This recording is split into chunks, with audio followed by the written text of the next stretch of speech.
What's up, Internet? Adam Dilbeck, one half of the Moon Marketers. We are having a hard time getting started this morning. I'm here with my very distracting co-host. Hey guys, it's Nichole Gunn, Chief Marketing Officer here at Extu. And we have a super special guest today, all the way from New York City, who flew down 3 hours ago. He hasn't slept a wink. He is super excited to be here. He is our VP of new logo global sales, North American, which he's hot shit. He's a big shot. And he is our VP of new logo sales. Okay, so we have to practice titles before we come in next time. Yeah. Scott, excuse me, what is it that you do again? My name is Scott Fristachi. I am the VP of North American Sales here at Extu, and I help make sure that we sell some really good programs and we support our customers to the maximum ability possible. So they have great experiences, maximize their ROI, and feel comfortable referring us to their friends and family. So today we're here to talk about self-funding incentive programs, right? Yeah, we are. And it's actually a really exciting episode because I think that a lot of people go into incentive programs thinking that you have to have massive budgets and you have to go through all this bureaucracy to get them approved. But the reality of it is you can build them to be self-funded. And who better to talk us through that than Mr. Fristachi? Yeah, it's 100% right. Self-funding programs are considered incentive programs as opposed to a loyalty program because it's all based on growth, right? So the way it works is, high level, you got to understand your margins, you got to understand your market, you got to understand the products and services you want to promote. And it's all about growth. So you set baseline thresholds of, sales or volume from a previous year or quarter, and you set them up. There's also the opportunity to bring in some partners from additional manufacturers or distributors you have relationships with, and use them in co-marketing and MDF initiatives as well. So I think that's a really good broad overview. But if we were to dive into that, it sounds like what you're essentially saying is if we break this down, right? You are... Write that down. Yeah. Okay. You have to get enough in new business to cover the sell, or you can go the MDF route and have others help sponsor the program. Correct. Right. But even if you have the MDF, it's still not going to cover the whole program. Sure. Well, it depends. In most cases. Right. But you could do that. Correct. If we do have customers that do that. Well, that makes sense, right? Because not only are then you're running this kind of at the top program, but you're giving your different dealer distributors or your partners, let's keep it at a high level, the opportunity to also kind of buy in and sort of run a co-branded incentive program. Is that a fair statement? Yeah, absolutely. And co-branding and co-marketing has been around for years. I'm a local HVAC contractor, call it Nichole Gunn's Atlanta HVAC contractor. Yeah. In the old days, they'd have these full page ads with the branding of the manufacturer, whether it's Mitsubishi or Lennox or Coleman or whoever, Hisense. Which now you have in the form of TCM, right? Through channel work automation or incentive programs or, whatever that may look like. Yeah, I think the more you dive in, the more you realize that, it's old tactics that are just being used with modern technology. That's interesting.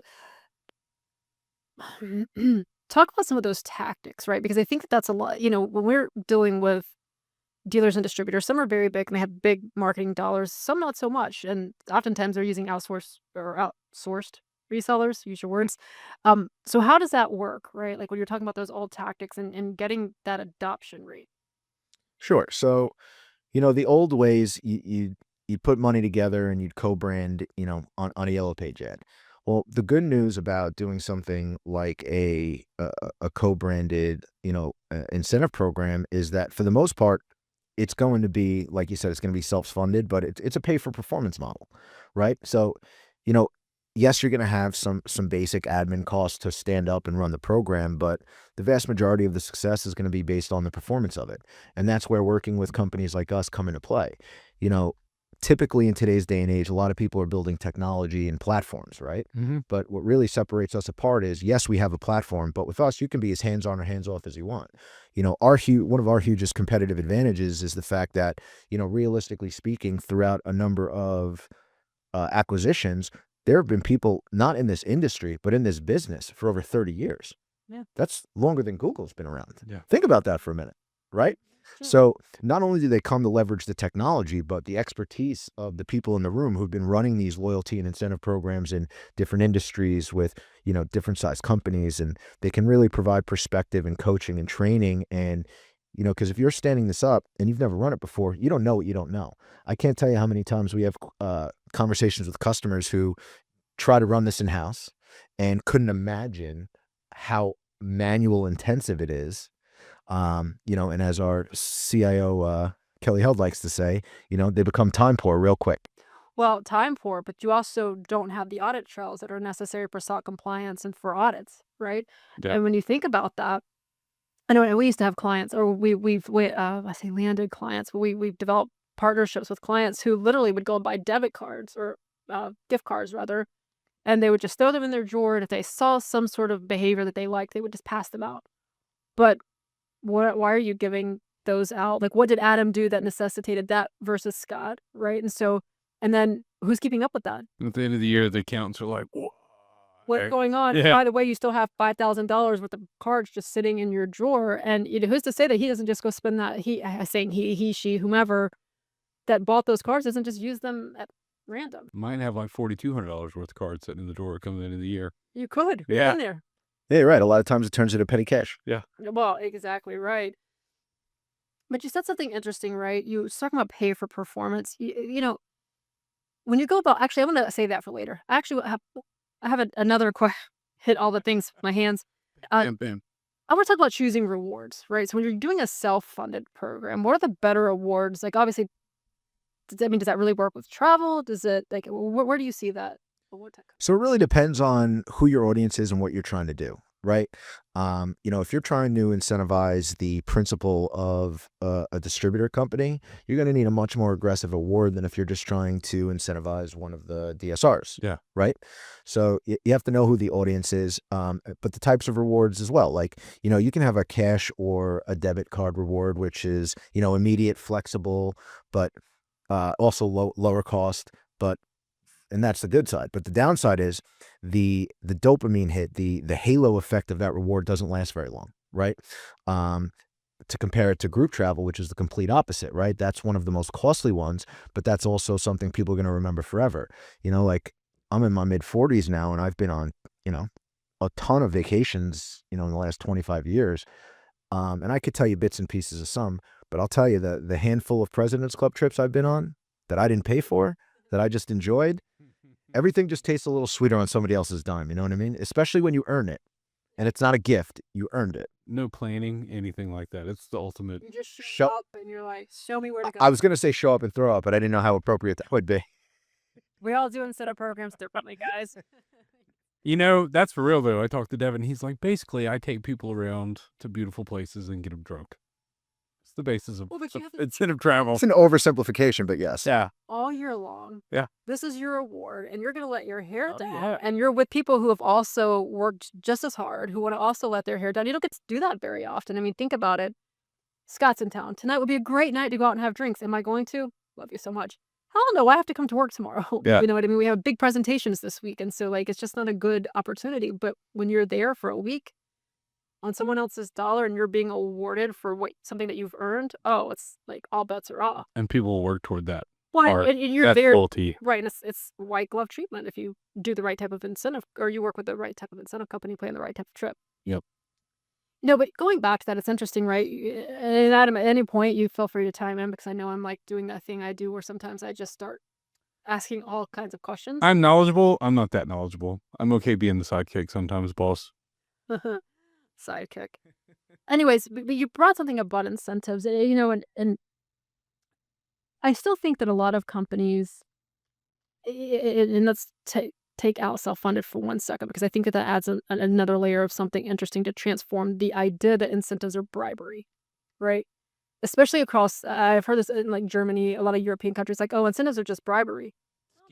Schemes. Incentive schemes. Well, no, they're an extra a layer of awards. A lot of people, you don't want to necessarily just always increase commission. You should pay people fairly. I'm not saying that you don't, but that's one thing you heard. This is on top of that to say, and not necessarily from your parent company that you work for. So if Adam is the sales guy for, P&G Lumber, make shut up here, but you work for that lumber company. You don't necessarily work for the manufacturer. So this is a manufacturer's way of saying thank you, right, for going above and beyond. Yeah, Loyalty. I hear that a lot too, Nicole, but if you want to get technical about it, it's very similar to a rebate, right? They don't have any problems with rebates. It's a lot of times it's vernacular, and when you start crossing international borders, they look at different things. Like we have closed loop gift cards. They call them vouchers.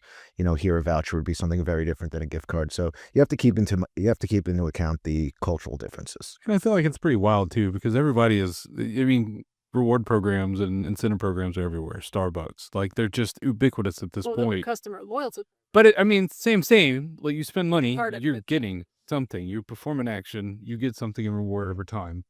So yes, but there is actually a very distinct difference between loyalty and incentive programs, and they do get used synonymously a lot. Sure. Loyalty, the point of a loyalty program is it's a low incentive, a small incentive that keeps you coming back. So that way, if there's a competitor that's similar to you and their price similar, the quality of the product is similar, they're going to stay loyal to you because they already have a vested interest in you. Think about airline miles is a really great example of that. And you get tons of points awarded, and you ever notice they're always in weird increments, like, oh, you earned 1,263 points, and you're like, well, what is that? Yeah. Well, when you go to redeem them, that's when you know what they are. But that's also why sometimes I think people think it's fake, right? I've worked in incentives for 20 years, and was it Verizon sent my mom in like a text message or something, right? And I get it. I'm looking at it. She was like, "Why do I have like 12,000 some change You're like, points?" this is so shady.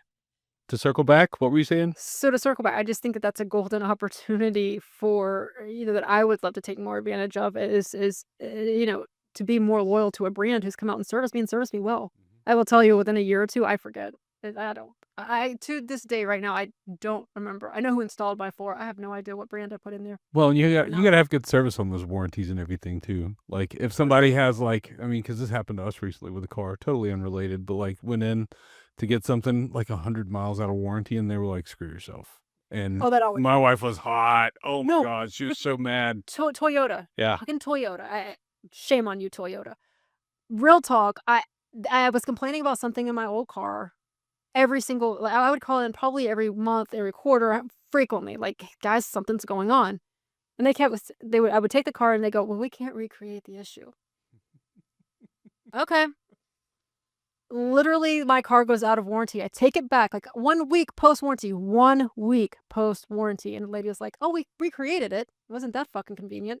Out of warranty." Yeah, that'll be $1,600. Yes. Yeah. And I was like, can you please go look in the system and find all of my complaints and all of my emails and all the things? No, it doesn't matter. You're past warranty. So I never bought another Toyota, and I am now completely loyal to Audi because they get customer service. Audi, good job. Good job, you. This was a pretty big price difference between an Audi and a Toyota as well. Nowadays, not so much, man. We've Depends on been looking at new cars to trade in, and like Toyotas, they're proud.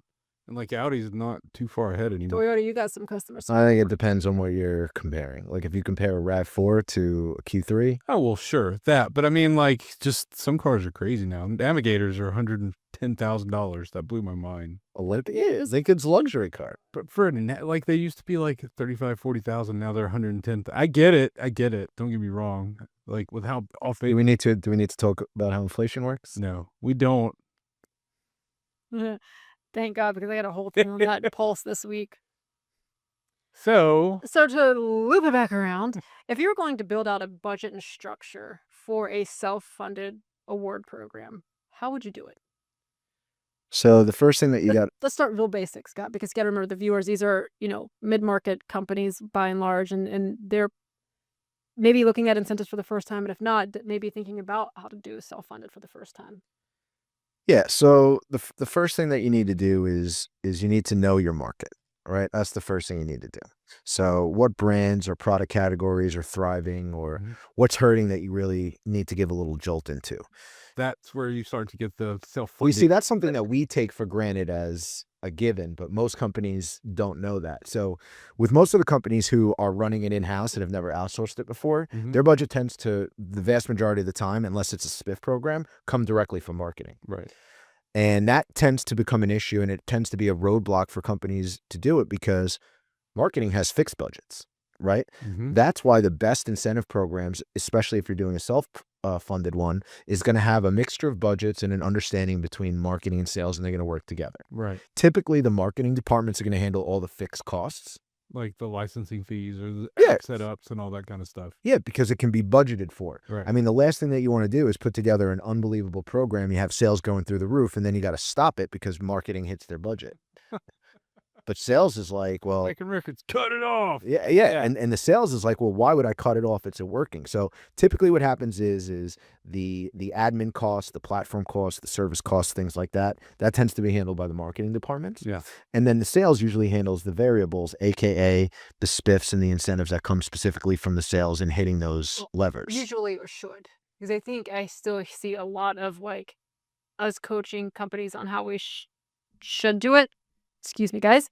To your point, right? But I do still feel like we see a lot of people coming in like, oh, this marketing controls the budget. Yeah. But going so I think it's a should be doing it. I think it's a great way to set it up.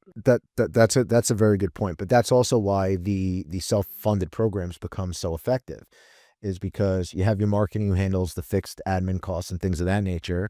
And then, you know, if you structure the program where the incentives are only being dealt out once they've covered the growth and the margin costs that you have built in, that's why it's self-funding. So that way, every sale, you're making your money, you're making your margin, and you're only paying out afterwards, thus the pay for performance terminology. Sure. So going back, so earlier, before we started going down that path, which I think was a really good path to go in terms of understanding who owns the budget and how you should split that up. We're talking about, know your market. Mm-hmm. I'm going to call Adam out because I think that's bad vernacular, right? It's not so much about owning your market. It's really about knowing which product categories are thriving. That's a product, right?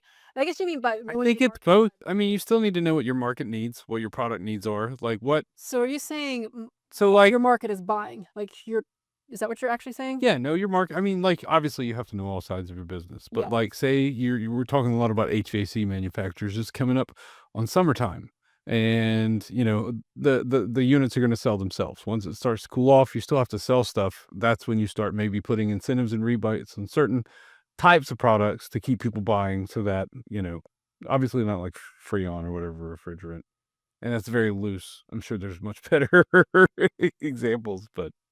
Well, and I guess if you're thinking about it from like a regional perspective as Mhm. well, you start to add all those. I get where you're going with that. Okay.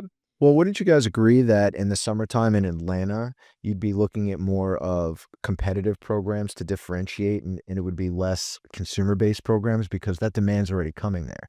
So it's just how do you differentiate and get the Nichole's HVAC contractor to recommend That's when one brand over another. Yes. Totally. Well, it's interesting you say that. As someone who just recently bought an HVAC, I know you guys are gonna be tired of hearing me talk about this, but I will say, why did I buy Price?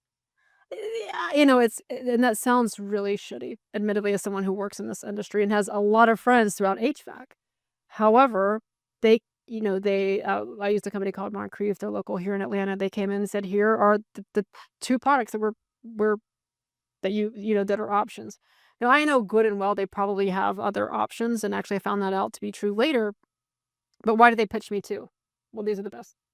They're getting some kind of kickback, and that makes perfect sense. And it's a good product. I'm sure they're not, I'm sure they're not going to do it just because they get something back, but like they don't want you being like, screw these people. Well, not only that, I think you bring up a great point, and you're right. Most HVAC companies have more than one or two options, and there's usually a reason. Now, the number one reason why they don't tell you everything they have is the more options they give you, the natural instinct is for humans to make no decision. Oh, totally. Right? So usually when a salesperson talks to you, they don't want to give you any more than 2 to 3 options max, because anything more than two to 3 options, you get decision fatigue and you decide to do neither.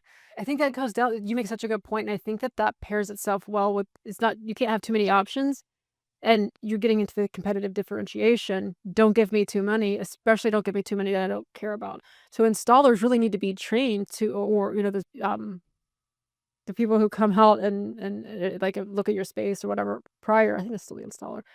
Or technician. Yeah, you should hear and document the things that are important to me, so that when it comes down to decision making process, hey, I noticed that you mentioned this, and this, right?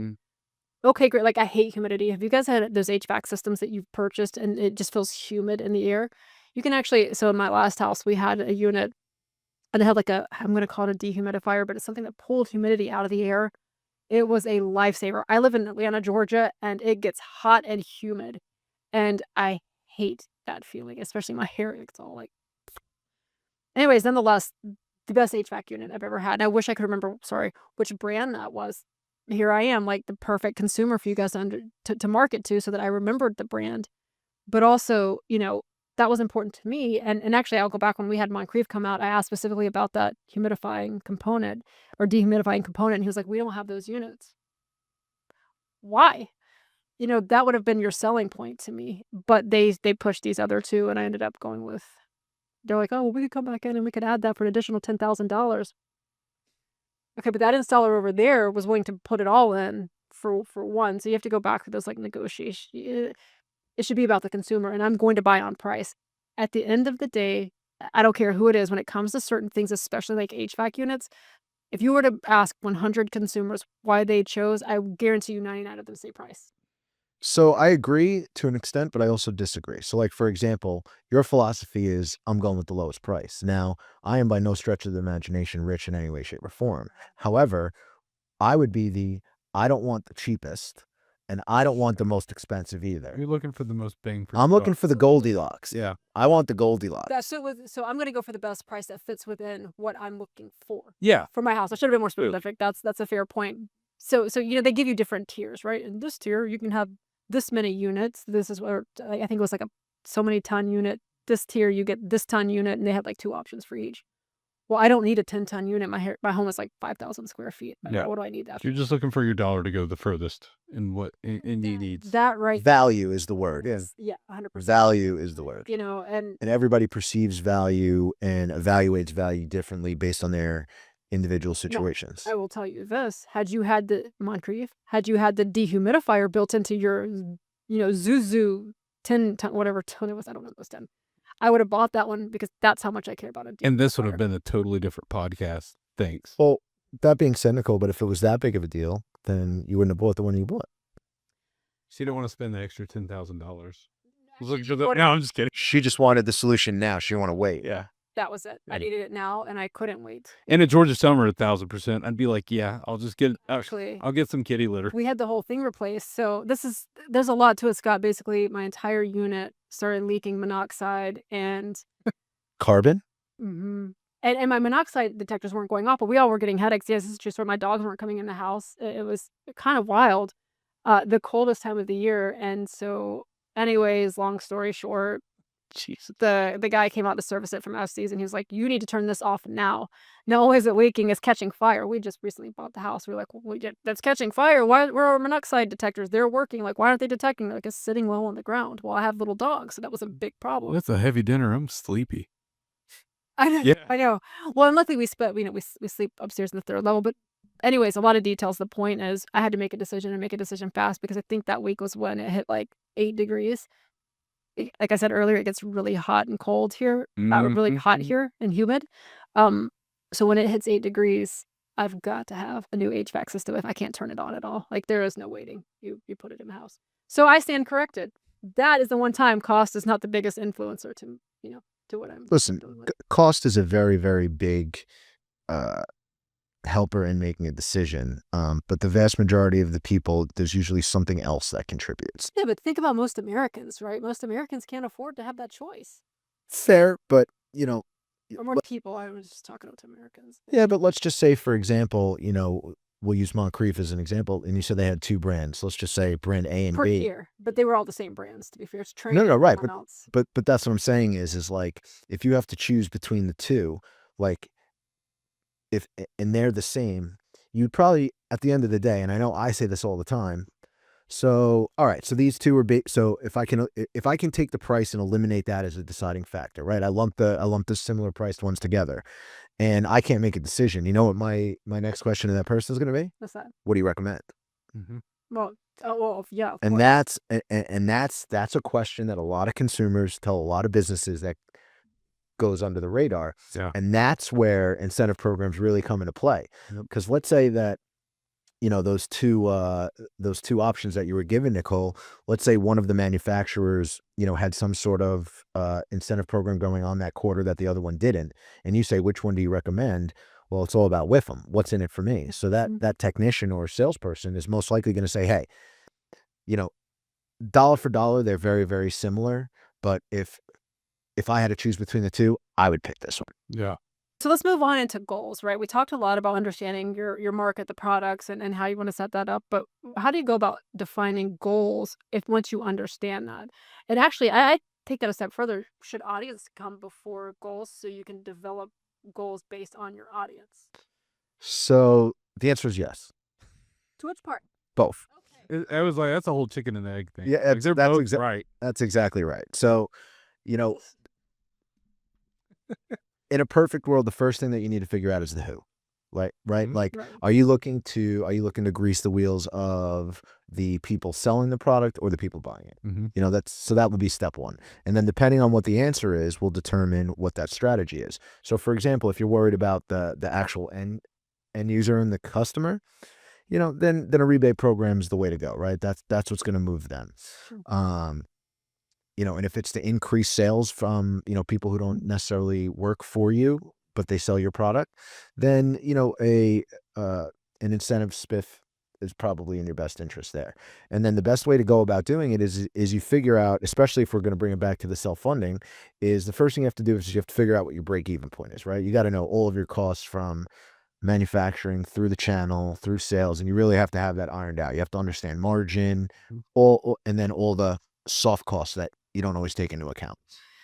You also have to determine whether you're going to have co-funding or if you're doing it by yourself. But then it all comes down to is, okay, well, what's the goal, right? So, how much of a lift do you want people to have based on volume and margins? And what's the goal, right? And you want to use SMART goals. Mhm.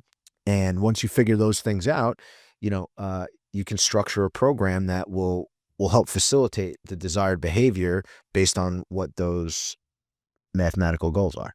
And it's like knowing which wheels you got to grease to get the train going, to like have everything functioning. You're pushing this at the right time, motivating this and routing this margin. Cause I'm sure that stuff's kind of fluctuating too with supply and demand. And Absolutely. And, I don't remember if it was you or Nichole who said it at the beginning, but, it's been my experience that the costs of the programs outside of self-funded programs are the biggest deterrent of why people end up not doing this, because they just don't see the ends justifying the means. But the funny part is even though the initial startup costs are what stop people from moving forward, the people who do take that leap, this ends up, these types of programs end up being one of their highest ROI programs that they run Yep. across all channels. So, that's why only about 50% of B2B, 50% of companies in this country have an employee reward program. Well, you would think with how in vogue all those things are, why isn't it closer to 75 or 80%? yeah. Right? And a lot of people, it's because, oh, well, we're going to do it in a different way. Whether it's hey, I'm going to go buy a random gift card from CVS down the block, or, you know what, I'm going to, based on their sales volume, I'm just going to add it into their commission. And all of these things are great. But at the end of the day, when you're putting these rewards or incentives directly into, especially in today's day and age, direct deposits, Mhm. there's no way for them to really appreciate the gift. Actually, that's true. And another example of that, and I think where a direct deposit becomes so dangerous as an example, is we have a gym membership here at X2, and if you go a certain amount of times and you submit your check-ins, then they reimburse you a certain dollar amount. And now, because some of us complained about it, like we now get notifications, better system, right, set up, so we go, you have been reimbursed for this. But for a while, we weren't showing when people were reimbursed for their expense, that any personal out-of-pocket expenses, and so you spend a lot of time having to go through and figure that out. Nobody wants to do that, right? And so when you think about it from an incentive perspective, if it's just part of the paycheck, that becomes the expectation. It's part of the paycheck, and then what happens? Oh, you guys remember that? And Chevy Chase Christmas Vacation, he literally was expecting his bonus as part of his salary, and we saw how that he planned his entire, like, family gift around that, right? And so those are the things that you don't wanna get into the behavior of doing. It's about going above and beyond and setting this expectation of, not even setting an expectation, but more of that wow factor, like, "Holy crap, they do appreciate me." Mhm. And I think it's I say this all the time internally. I'm sure you guys have heard me say it. Recognition is really in vogue in this country right now, especially since COVID hit, right? Yeah. Every employer wants to go above and beyond, letting their colleagues and their employees know how much how much they're recognized. Yeah. But there is a fine line between recognition and appreciation, right? Oh yeah. And I think, all organizations have the opportunity to go above and beyond. And that's something that I really love that we do here at X2 is, we drink our own champagne. We have our own internal employee reward program where people can, go in and chime in and congratulate. And it really promotes culture and, it really goes above and beyond to not only the reward, but also the appreciation. I've worked for companies that had rewards programs and, SPIFFs and things like that. I've had reloadable debit cards, with the name of the company who provided it as opposed to my employer's name. I always thought that was funny. Like, why somebody else's name on a card that I have in my wallet that every time I use it, it's like not the company that gave it to me. So there's a lot of psychology that goes into choosing the right reward, setting up the right structure, and you really have to know who's the audience, how much money is going to move the needle. If you're looking for a general rule of thumb, in today's day and age, you're looking at about 400 to 500 minimum per year, as long as it's relevant. Obviously a CEO, $400 to $500 a year, they're going to laugh at it. A lot of First big sales reps, and rewards. we have some in some of our programs. We have a couple of what we would call participants, but who are, the dealers really, and they earn a couple $100,000 a year in incentives. Correct. But you know what? I know, so like one of the programs in particular, they redeem their awards for sponsor fulfilled items, right? And I will tell you this, clients, like, we do anything we can to make them happy. We make so much money off of it. Nichole, for the people who don't know what that is, what is a sponsor fulfilled item?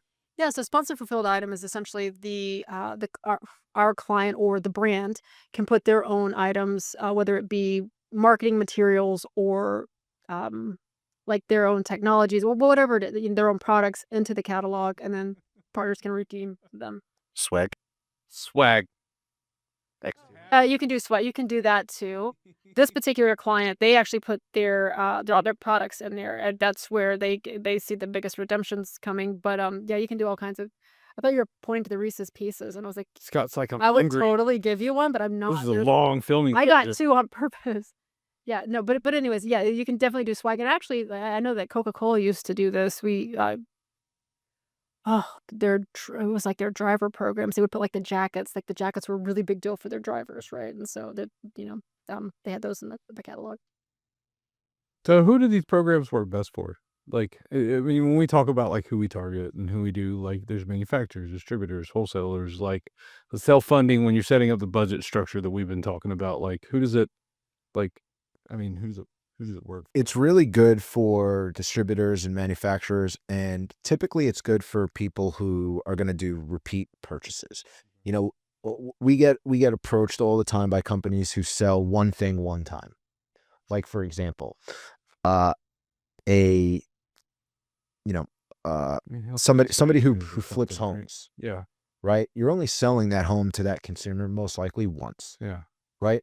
So there is no accumulation of points to get that dopamine hit and be able to connect that reward to that brand. And that's really what it's about. Let's say I'm a distributor, I'm a distributor principal, and Renai has a incentive program for me. And, after 6 months, 7 months, I've done a ton of business. And on top of the normal perks, I got these extra points and I end up redeeming them for golf clubs, for example. Well, I'm going to have that set of golf clubs for years. Yeah. And every single time I'm on the course or I'm bringing them anywhere and somebody says, oh, nice clubs, or I'm going to say every single time I play golf, I'm going to correlate those clubs to the, whoever provided me the points. And that's going to last a hell of a lot longer than that same manufacturer just automatically direct depositing, $150 in my paycheck for 12 weeks. Yeah. That's so true, especially if you're like an avid golfer. I know my dad was, and he stuck with certain brands. He meant it. You didn't go outside of certain brands. And every Christmas, you could bank that he wanted some sort of new Bertha club.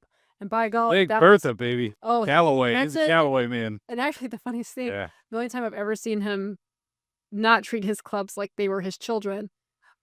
It's a long story, but basically my sister When was he our was high hitting school. them. No, I'm just kidding. Well, no, that was no, my dad was never a hitter.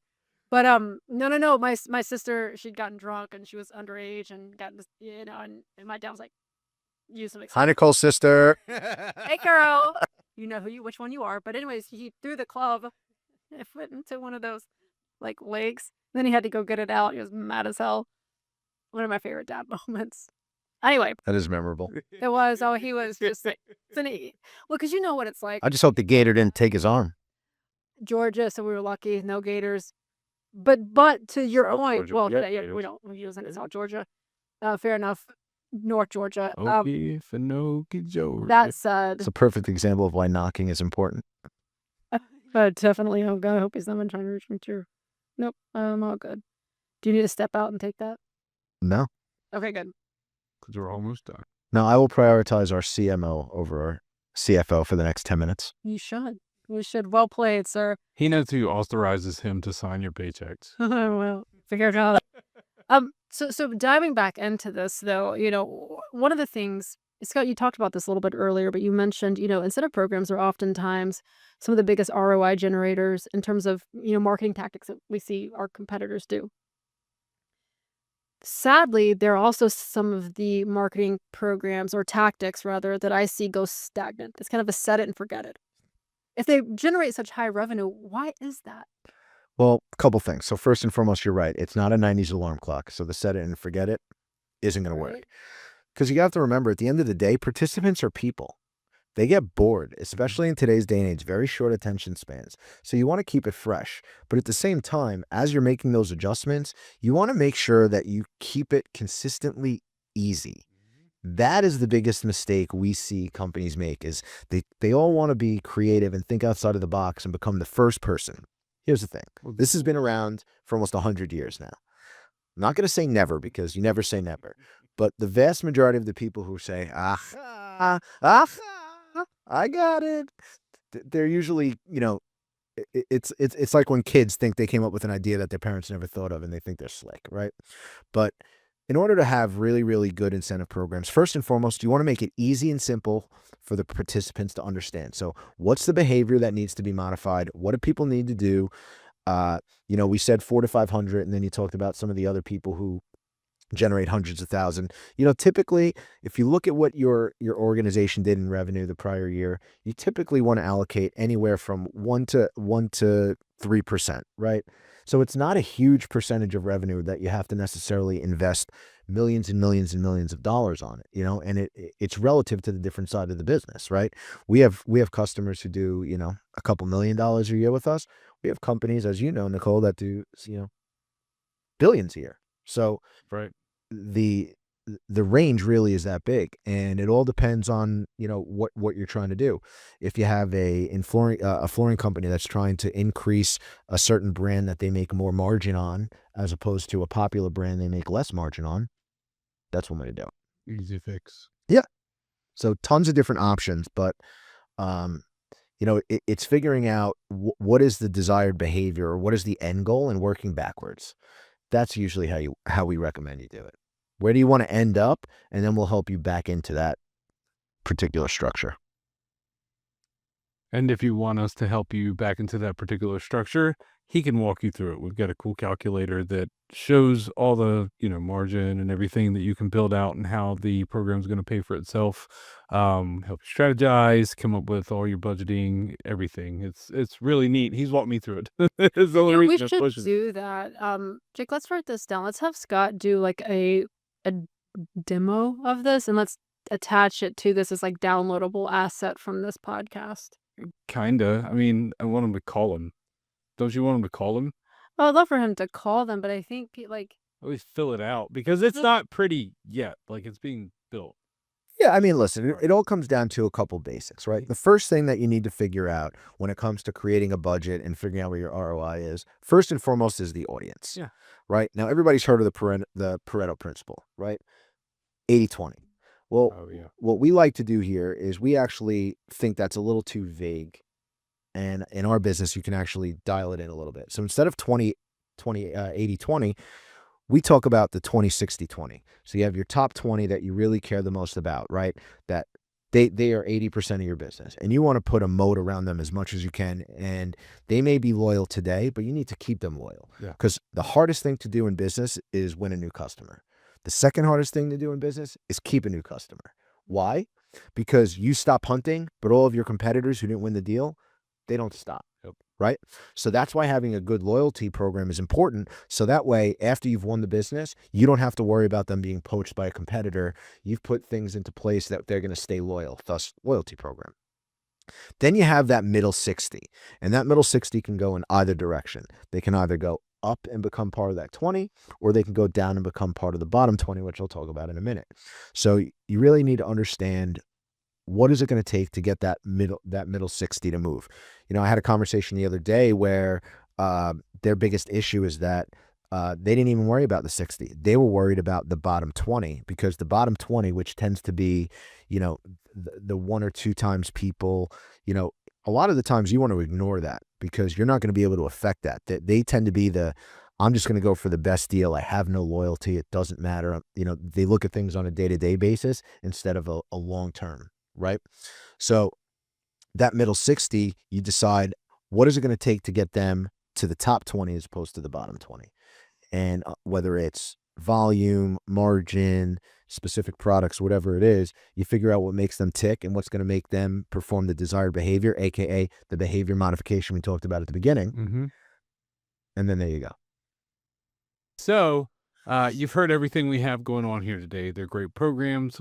Scott or his team can help you set up budgets for your program. They can answer any questions about needs. They can tell you what incentives are good for beyond what we've talked about today. It's a deep subject, but we appreciate you joining us. Call us, fill out the contact form, download any of our ebooks, especially electrical distributors. We have the Power Up Profits ebook about self-funded incentive or self-funding incentive programs for electrical distributors that'll walk you through how to do this for your business model. It's a great download by our senior copywriter, Savannah Bobo. It's awesome. We recommend it. Other than that, thanks for joining us. I'm Adam. I'm Scott Fristachi, and to double down on what Adam said, regardless of where you're at, whether you're already running a program and you want to know if there's a better way to do it, you're thinking of standing one up, and you're worried about startup costs or what's involved, reach out to us. We'll help you in any way. We help people who have never run a program before and are first dipping their toe in the water. We work with people who are already running internal programs, as well as people who are running with other vendors and saw a lot of issues. So regardless of where you're at in the process, if you're just looking for an SME, reach out to us, and we'd love to help you in any way possible. And CMO Nichole Gunn. That's a wrap, guys. Thank you. Thanks, everybody.